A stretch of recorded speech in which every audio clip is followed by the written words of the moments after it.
head in the door, our front door, and looked around, and I asked her if we could help her, if she'd like to come in and get some information. And she says, "Oh, well, you don't have machines, so thank you." And she went to walk out, and I was like, "Wait, we can help you out." And she's like, "Well, I'd rather just work with machines."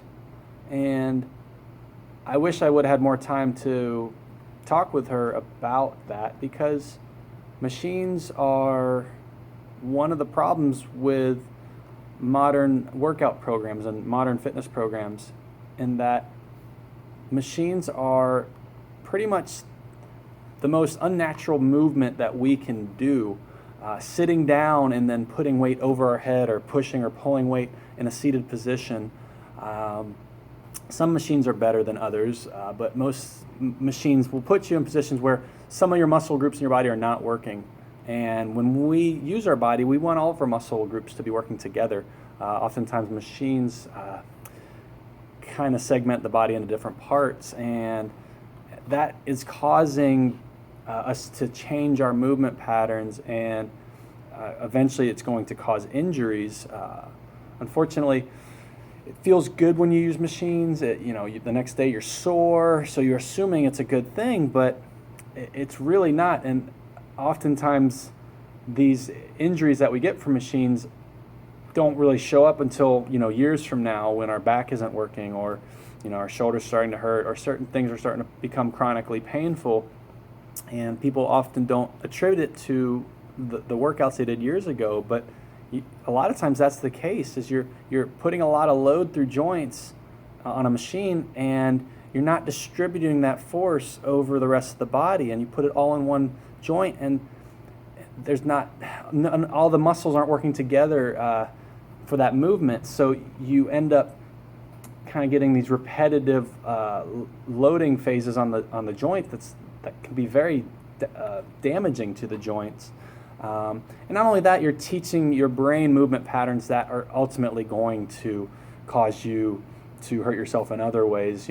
If you sit on a shoulder press machine, you sit down, you put something over your head, 30, 40 pounds over your head, and you're like, "Oh yeah, my shoulders are strong." But then you go home and you are up on your toes trying to put a plate up on the upper shelf, and you slip, or you twist the wrong way, and you aggravate your back, or you hurt your shoulder because you don't have that support from your spine, and your spine fails, and therefore your shoulder blades fail, and so on and so forth. But the machines aren't teaching you functional strength; they're teaching you how to be stronger on those machines, and that's a big problem in a seated society. If we go to sit down and work out, we're only reinforcing those negative positions and those negative movement patterns that we need to be changing on a daily basis.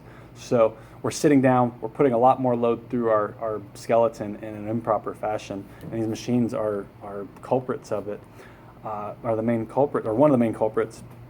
And why are there machines everywhere if they're so bad for you? Gyms purchase machines to sell memberships. It's easy to set up a series of machines and have people use them all day long that don't have a lot of knowledge on exercise. And you go to a gym, you sign up for a membership, and you get to use the machines, and you don't have to hire a personal trainer. You can just go do all the machines on your own. You read the little description, and then you're an exercise physiologist all of a sudden. It doesn't work like that. It's dangerous, but it sells memberships. So when it comes to profit and loss, you've got to make money to stay in business. So I get it. As a business owner, that's what people are purchasing. But unfortunately, they're purchasing something now to make them feel better now, but the long-term effects, they're going to pay for it. So it's just one of those things that saddens me in our society, that more people don't understand that this is hurting them. So I just want to get it out there that machines they have their benefit for certain things, but certain things being bodybuilders use them to grow muscle. If you're a special population, like you had a spinal cord injury and you can't stand up, by all means, use the machines, because any kind of strength training is better than none. But if you're just trying to get in shape, you're trying to, um, you know, improve your posture and improve your energy, just general fitness, you don't want to use machines. You want to use your body. Your body's the machine. Our body's the most advanced machine ever.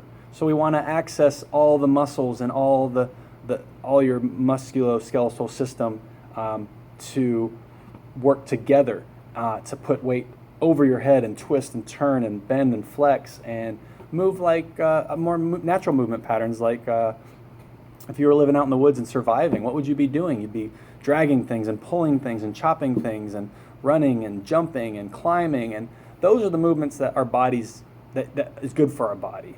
Machines, not so much. They're just very damaging to your body, and unfortunately, we live in a society that puts a lot of emphasis on the way we look, and so we have to, and we know that working out is good for us, so we have to go to the gym. We want to look good and work out hard and get more energy, and it's considered a good thing to go to the gym and work out on machines. But what I'm trying to say is, it feels good now, but you're only setting yourself up for pain later. And I just want people to know that just because it's cheap and a $12 membership is good for your wallet, ultimately you're going to be spending a lot more money on trying to figure out why you're hurting all the time. You're going to start going to see chiropractors and massage therapists and physical therapists and surgeons, and you're going to start losing time at work because something you thought was good before is now caught up to you, and it's going to cost you a lot more in the long run. So if you're going to spend that money to work out, try to educate yourself on how you can work out more functionally. How can you use your body as a machine, not use your body on a machine?